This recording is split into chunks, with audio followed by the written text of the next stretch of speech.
The senator is recognized. Mr. President, last night, nearly 2 years to the day of Hamas's vicious attack on October 7th, after nearly 2 long years of devastating war in Gaza, it appears that a ceasefire and hostage agreement has been reached. If this agreement is implemented, then finally, after 2 years of immense suffering, the hostages could soon be free. There could be a ceasefire, and the victims of this painful conflict can start to rebuild their lives. This brings a huge sigh of relief to the hostage families, to all of Israel, and to Palestinians who have suffered for so long in this horrific humanitarian catastrophe. Now we await details and final acceptance and implementation from all parties of the first phase. And we must begin the even harder work of closing negotiations to end the war, to start building the day after in Gaza without Hamas, to surge humanitarian assistance to Palestinians in Gaza, and to build a lasting peace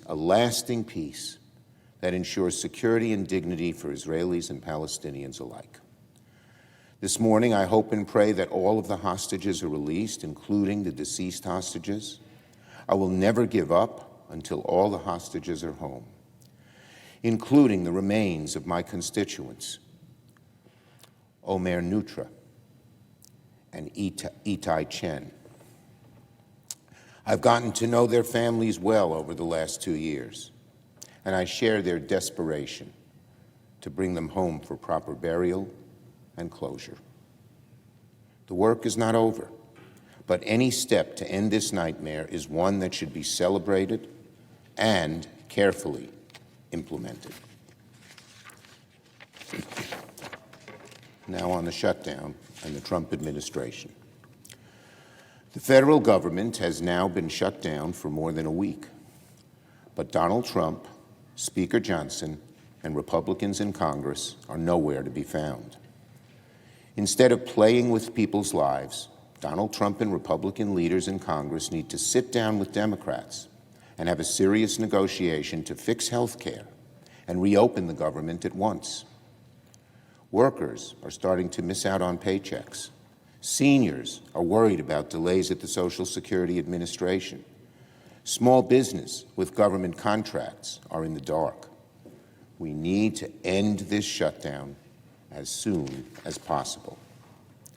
Every day that Republicans refuse to negotiate to end this shutdown, the worse it gets for Americans, and the clearer it becomes who's fighting for them.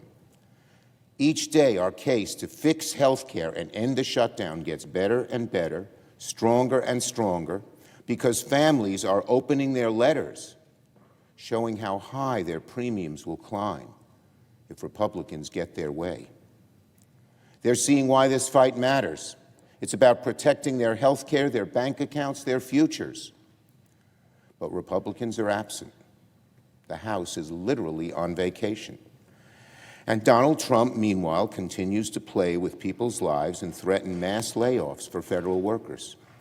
Yesterday, the Wall Street Journal reported that Republican leaders in Congress have been urging the administration not to follow through with their threats of mass layoffs and no back pay for furloughed federal workers. The Journal wrote, quote, that far-reaching government cuts and firings could backfire with the public. And aides have been, quote, warning that such moves could cause voters to blame Republicans for the shutdown. That's the Wall Street Journal. Well, this is spot on. If Donald Trump thinks that punishing federal workers and treating the American public as pawns is going to help him politically, he's making a terrible mistake. Because the American people are smart. They see what Trump and the Republicans are doing. They know Republicans are the ones in charge. They have the presidency, the House, the Senate, not Democrats. We Democrats want to end this shutdown as quickly as we can. But Donald Trump and Republicans need to negotiate with us in a serious way to fix the health care premiums crisis. We can and should do both. It's not either or, like Republicans think. President Trump, meanwhile, is simply not taking this shutdown seriously, because as we speak, the Trump administration continues to negotiate a $20 billion bailout for Argentina to prop up a MAGA ally. Apparently, Donald Trump thinks $20 billion for a MAGA-friendly government in Argentina is fine, but fixing health care premiums here at home is not. Meanwhile, thanks to Trump's bungled trade war with China, American soybean farmers have been shut out of foreign markets and are facing mass bankruptcies. With American farmers cut out, farmers in countries like Argentina are taking advantage, selling record number of soybeans to China. But instead of helping American farms now in the middle of a shutdown, Donald Trump wants to send $20 billion to Argentina to help them compete against American farmers. All while hungry Americans face higher grocery prices and the largest cuts ever to nutrition aid, thanks to Donald Trump and the Republicans' big ugly bill. It's utter lunacy. Whose side is Donald Trump on? And the situation is no better here in Congress. In the middle of a shutdown crisis, Speaker Johnson has shut the lights off to the halls of Congress. We Democrats have made clear that Republicans need to engage with us in serious negotiation to end this destructive shutdown and fix health care premiums as soon as we can. But Speaker Johnson has sent the House on vacation. He has sent members home now for 3 weeks, and it sounds like he'll keep them away for at least another week more. The House of Representatives has not held a vote, a single vote, since September 19th, 20 days ago. In fact, Mr. President, would you care to guess how many days the House has been in town since the end of July? 12 days. That's it. Since the summer, the House of Representatives has held votes for only 12 days. If you're someone who works 2 jobs, or works weekends or overtime to make ends meet, what on earth are you supposed to think, when House Republicans can't even be bothered to show up to reopen the government? House Republicans are not working and getting paid, and they're asking the American people House Republicans are getting paid and not working, and they're asking federal workers to work and not get paid. If your electricity prices are skyrocketing, if your premiums are going up by thousands of dollars, if you're getting charged more for a cup of coffee or your groceries, and you see Republicans on vacation for 3 weeks straight, that's basically a middle finger to hardworking Americans. And let's be clear, the Speaker's dig in at all costs approach is not sitting well with some members of his own party. Yesterday, Marjorie Taylor Greene said the following, quote, "The House has so much work to do. Why aren't we coming back in session? We could be doing appropriations, passing important bills, and more." Representative Massey of Kentucky tweeted something similar. "The government is shut down, but the House refuses to go back in session. Why are we in recess?" said Republican Massey. "Because the day we go back into session, I have 218 votes for the discharge petition to force a vote on releasing the Epstein files." Representative Kevin Kiley of California, Republican, meanwhile posted this: "The Speaker shouldn't even think about canceling session for a 3rd straight week." So the cracks are showing on the Republican side because they know Speaker Johnson's position of not budging on health care fixes is untenable.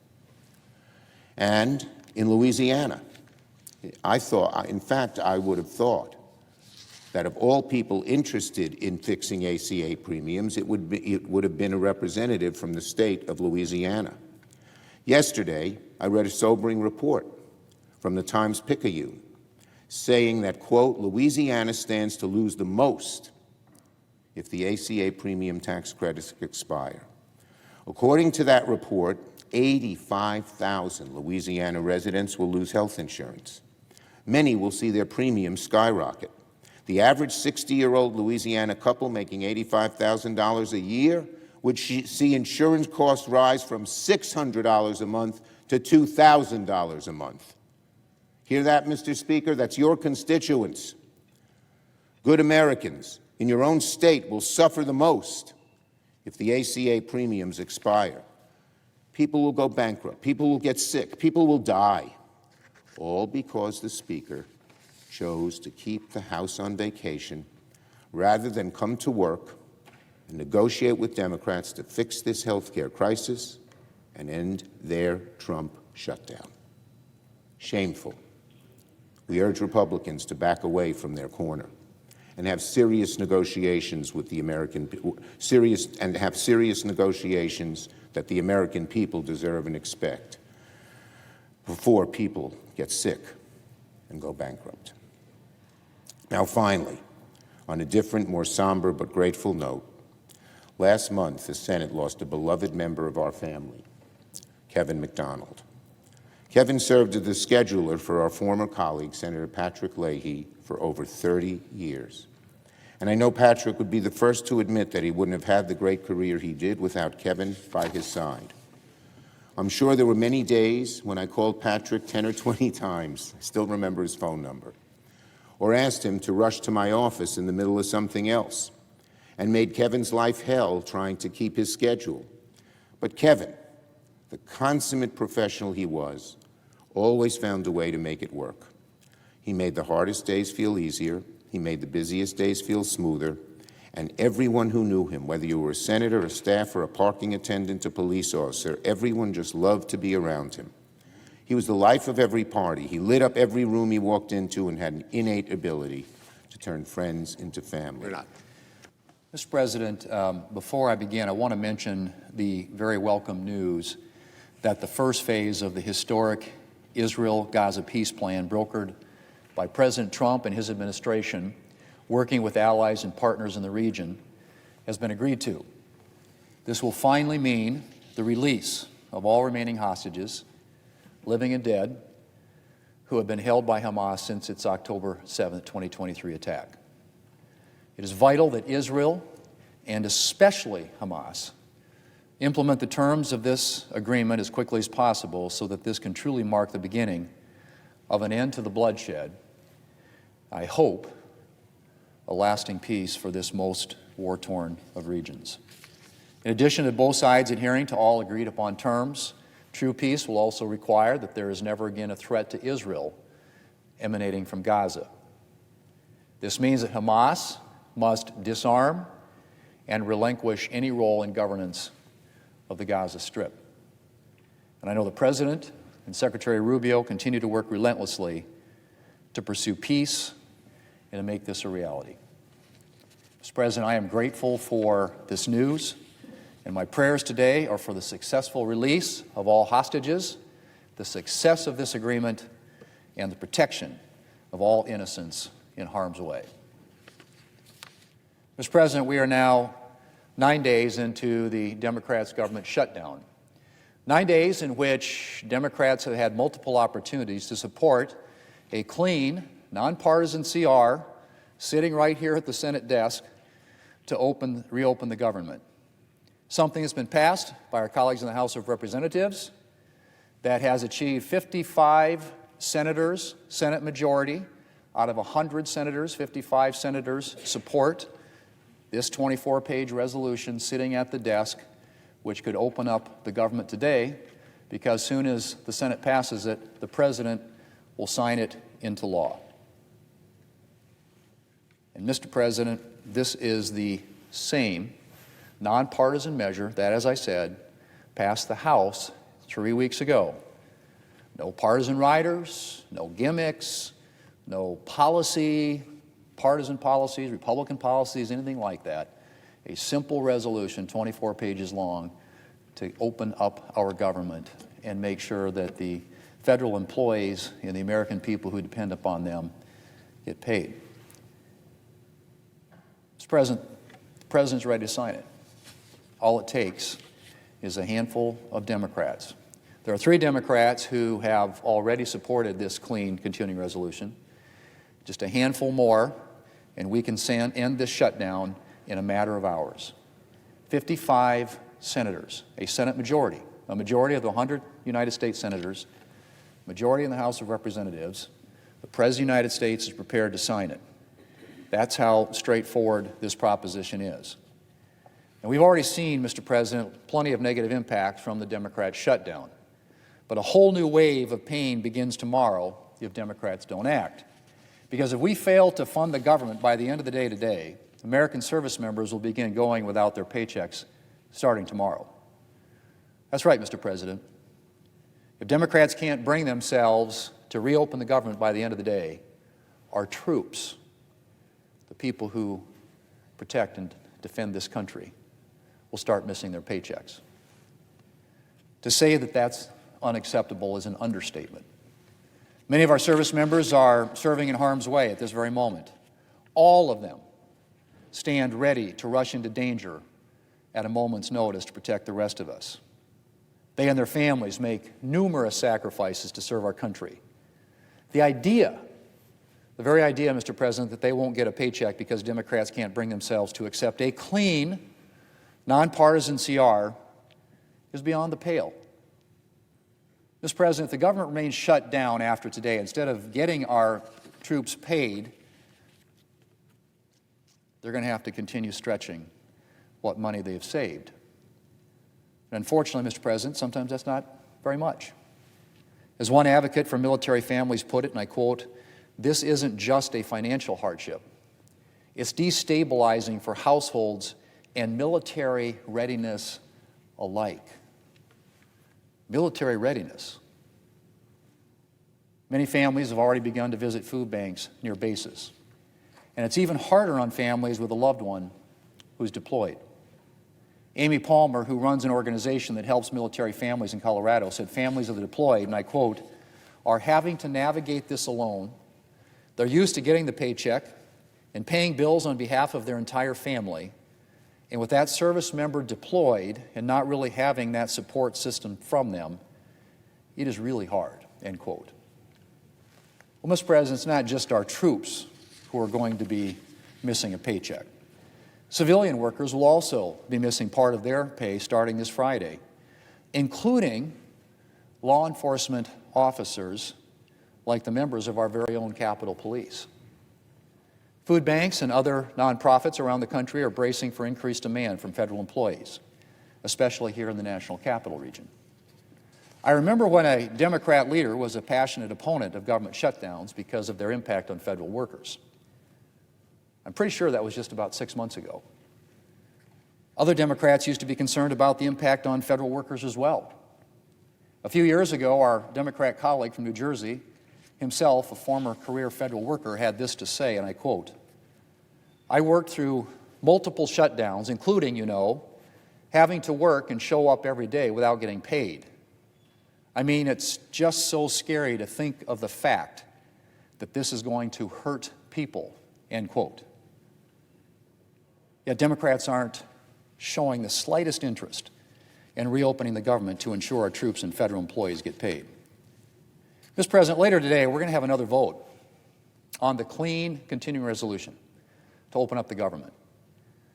As I said, we are a handful of Democrats away from passing this continuing resolution and reopening the government. A handful of votes away from paying our troops. And we're going to see if that matters to Democrats. We'll see if Democrats choose to pay America's troops, or if they once again bow to the demands of their far-left base, which is telling them to hold out, or to their strategists who tell them that they're, quote, winning the shutdown. Well, based on the reporting this morning, Democrats couldn't care less whether military families miss a paycheck tomorrow. In an interview posted this morning, the Democrat leader said, "Every day gets better for us."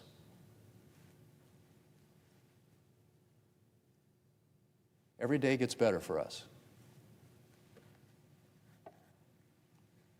Mr. President, this isn't a political game. Democrats might feel that way, but I don't know of anybody else that does.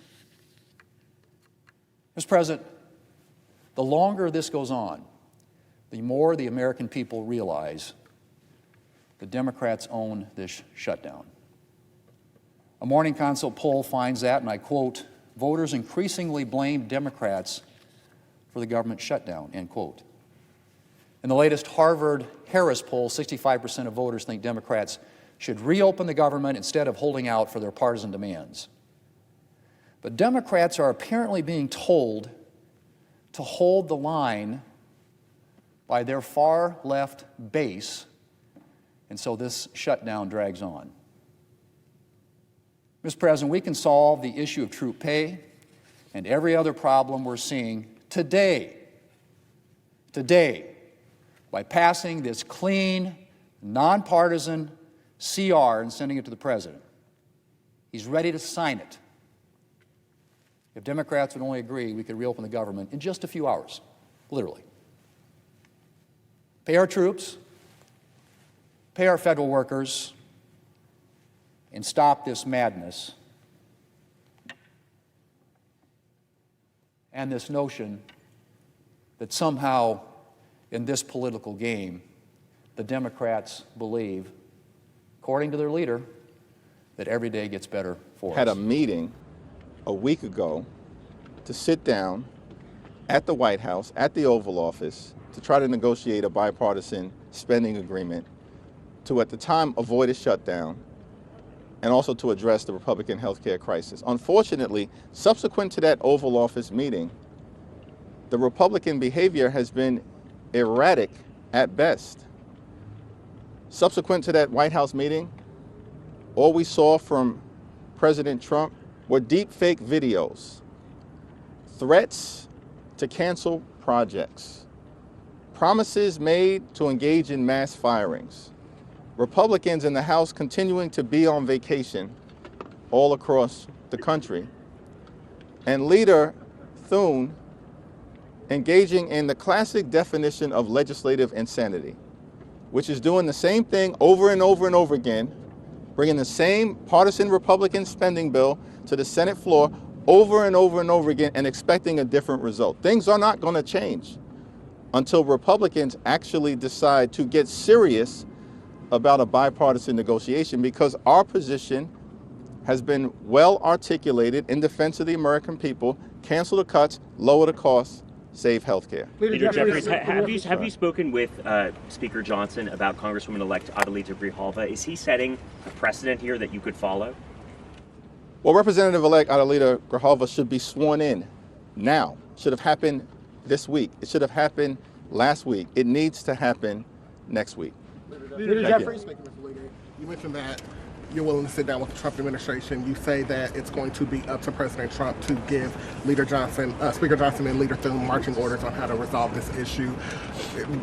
J.D. Vance is reportedly going to Indiana tomorrow to talk to Indiana Republicans about redrawing their maps. It appears that the president could be going to the Middle East in the aftermath of the peace agreement that was announced yesterday. Does that indicate to you that this shutdown will go on into the weekend, into next week? What are your thoughts about the administration's movements heading into the weekend as this shutdown goes on? Donald Trump and Republicans shut the government down because they'd rather inflict pain on the American people than address the healthcare crisis that they've created.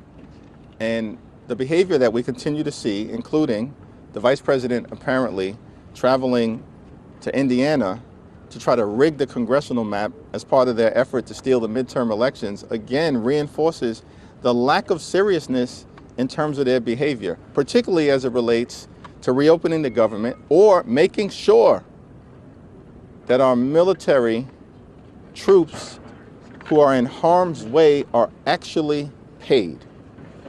And it's very unfortunate that their behavior continues to signal that they are uninterested in the type of bipartisan negotiations necessary to bring the Trump Republican shutdown to a close. I hope that changes. I hope it changes today. I hope it changes tomorrow. We'll meet with them anytime, any place, anywhere, either here at the Capitol or back in the Oval Office. But Republicans need to get serious about reopening the government. They need to get serious about reaching a spending agreement that actually makes life better for the American people, addresses the cost of living crisis that exist in America that Donald Trump promised to fix on day one, but costs haven't gone down on day one. Costs have gone up. The Trump tariffs are making life more expensive. And now, because of their refusal to deal with the Affordable Care Act tax credits, healthcare premiums are about to explode. Leader Jeffries, would you support a standalone bill for military members? I believe that has happened in previous shutdowns. There may be a bill already introduced to do that now. Yes, and what House Republicans need to do is come back so we can address the military pay issue and reopen the government. I mean, this is an extraordinary thing. It's unbelievable. Members of the House Republican Conference are upset and perplexed that their leadership has them on vacation week after week after week. The last day the House was in session was September 19th. Republicans got out of town before sundown, and we haven't seen them back in Washington since. This is extraordinary. This is a crisis, both in terms of the government shutdown, the impact on the American people, the impact on aviation safety, the impact on public safety, the impact on the health and well-being of the American people. And House Republicans remain on vacation. Their own voters are telling them, including the Republican Speaker, get back into town. Sit down with Democrats. Engage in a bipartisan negotiation. Reopen the government and address the healthcare crisis that they've created, which impacts rural America, small town America, urban America, working class America, black and brown communities throughout America, and the heartland of America. That's the focus that Democrats have. We need Republican partners to join us. Leader Thank you. What do you think of the Trump administration's plan to pay for the WIC program with tariff revenue? Yeah, I'm unfamiliar with that plan, but what we've seen in prior shutdowns is that presidential administrations have continued to provide support for women, infants, and children, and that needs to continue right now.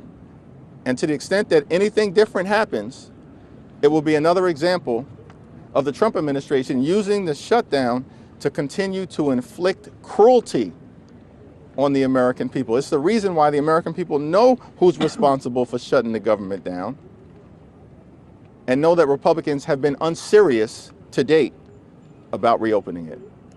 Thanks, Nicole. Thank you, Mr. Leader. We saw Congressman Lawler approach you yesterday after your press conference. Who? We also saw Democratic Senators Gallego and Kelly go to the Speaker's office yesterday. You say this is a crisis. What is stopping you from just going to the Speaker's office, going to Leader Thune's office to have this conversation that you want to have?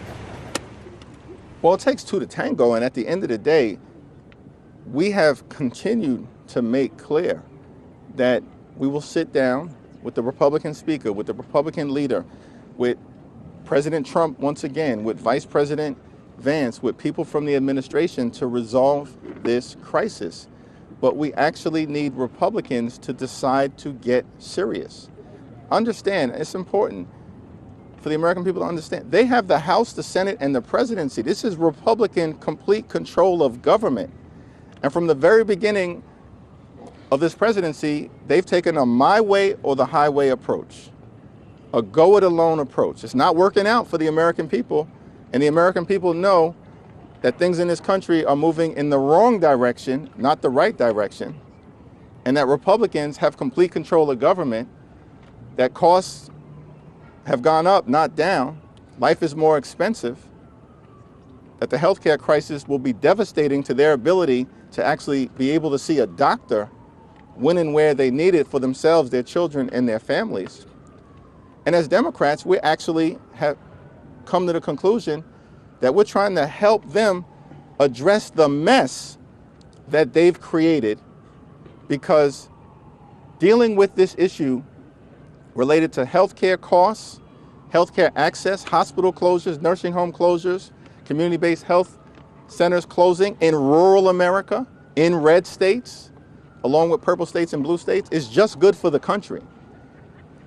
And unfortunately, to date, what we've seen from Republicans is an unwillingness to actually sit down and find a common sense bipartisan path forward. Leader Jeffries, have you or anyone in your caucus talk to Marjorie Taylor Greene this week about, given her statements? And also separately, how shocked were you that you are able to use her to prove your point? I can't say that I've had a conversation with Marjorie Taylor Greene, but she is correct as it relates to the health care crisis that exists. And it's consistent with the point that we as Democrats have made from the very beginning, that Republicans have made a mess of the health care in this country. It's a broken system. It's a life or death issue. Yesterday, we heard testimony from a 29-year-old woman, Mariah Plant, courageous woman. She lives in Wyoming County in West Virginia. That's a state that Donald Trump won by 42 points. She's a small business owner. She also cares for her older brother, who's completely nonverbal and legally blind, requires around-the-clock care that Mariah lovingly provides. She's able to provide that care to her older brother because of Medicaid, which is now being threatened as a result of the Republican One Big Ugly Bill. The hospital in the rural part of West Virginia that she utilizes in cases of emergency is at risk of closing. And she gets her health care from the Affordable Care Act tax credits, which makes it affordable for her, given all of the things that she has to deal with. And if those tax credits expire, she's going to face thousands of dollars in additional expense and will be unable to see a doctor for herself, let alone be able to continue to care for her older brother in the loving environment in the home that she's in. We're fighting for people like Mariah Plant. We're fighting for her family. We're fighting for people in all parts of the country, which is why our position has been very clear. Cancel the cuts, lower the costs, save health care for every single American. Thank you all. Mideast peace deal, are you Thank you all. skeptical at all? Thank you.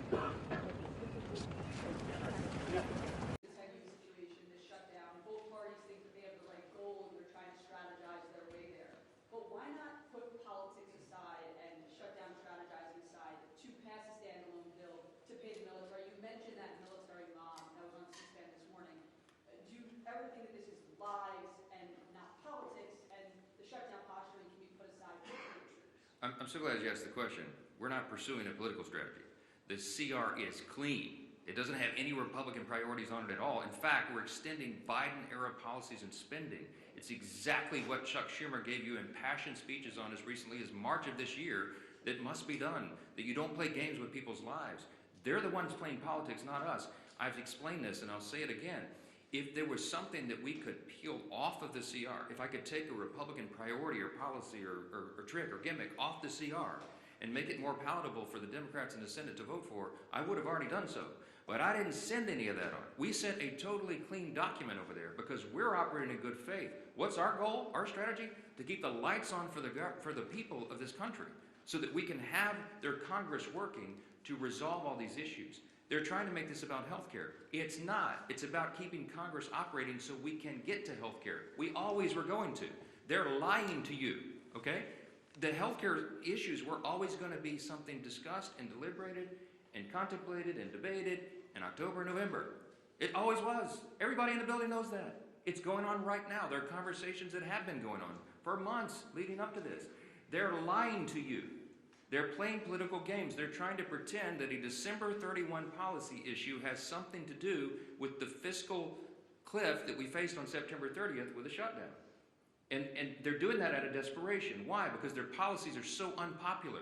The Democrat Party's in free fall. They have no leader. They have no policy that they can present to the people. Their platform was reputed in the last election. President Trump won every swing state in the popular vote. The House Republicans had the highest popular vote in the history that's ever been recorded.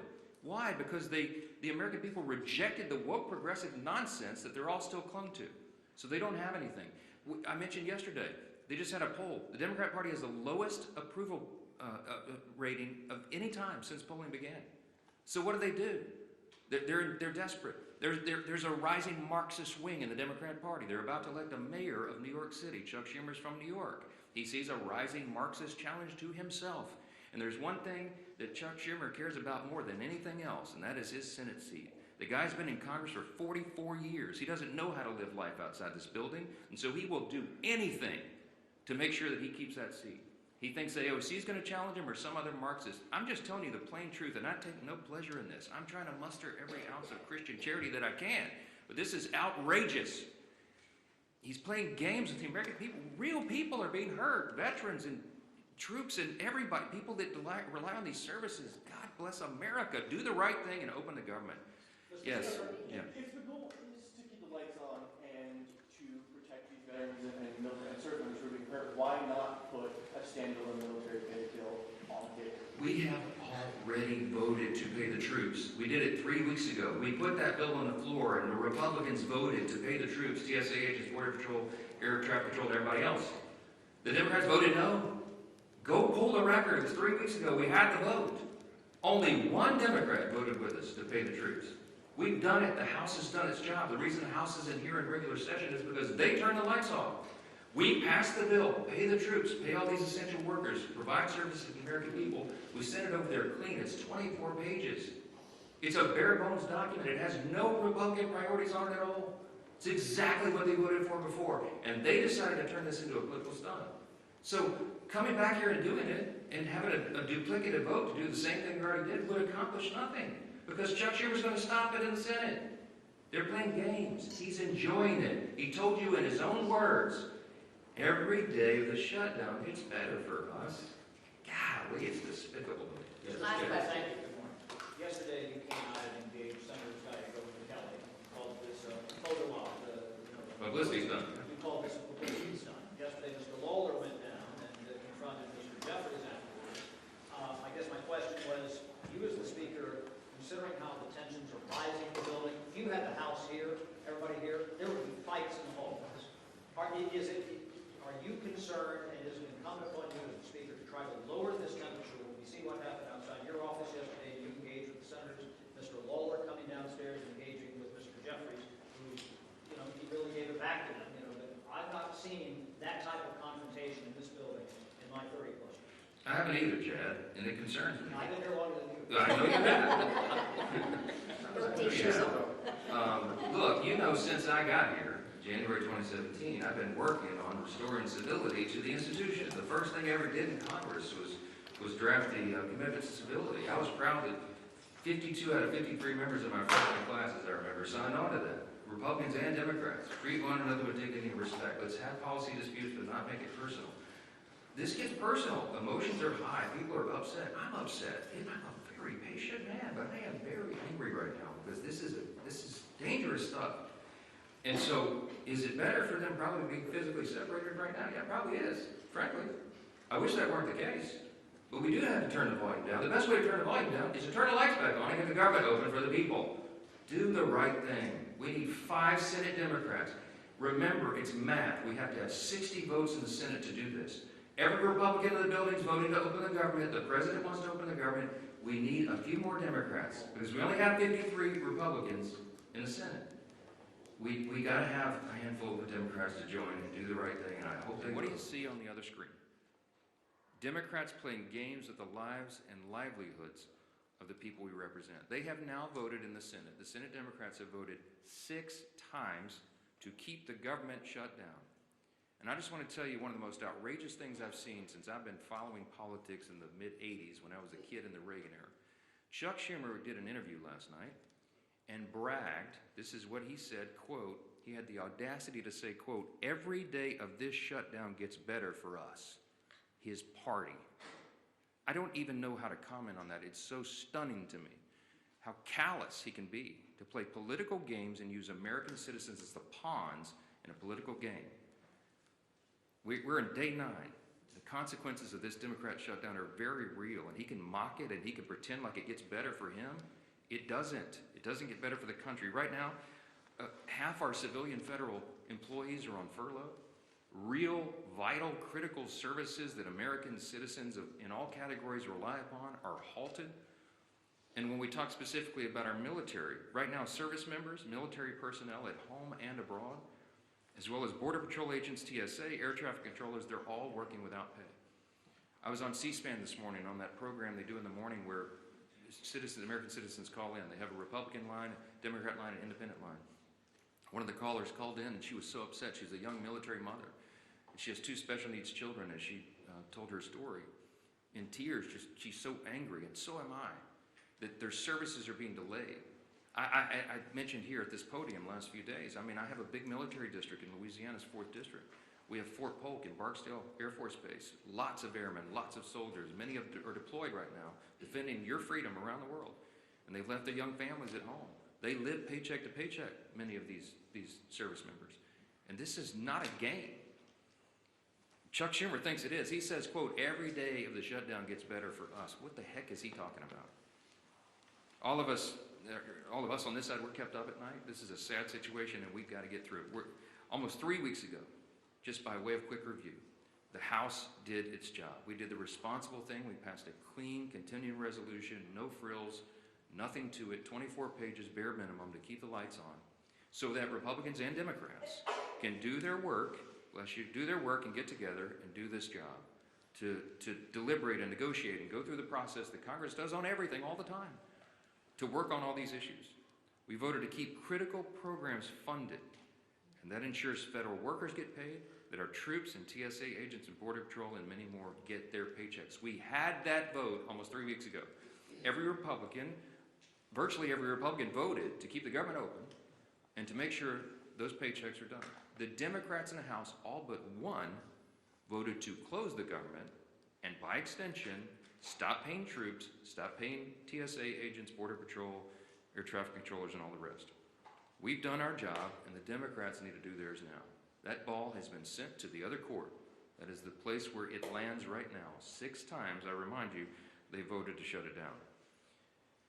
We need 5 Democrats to break ranks.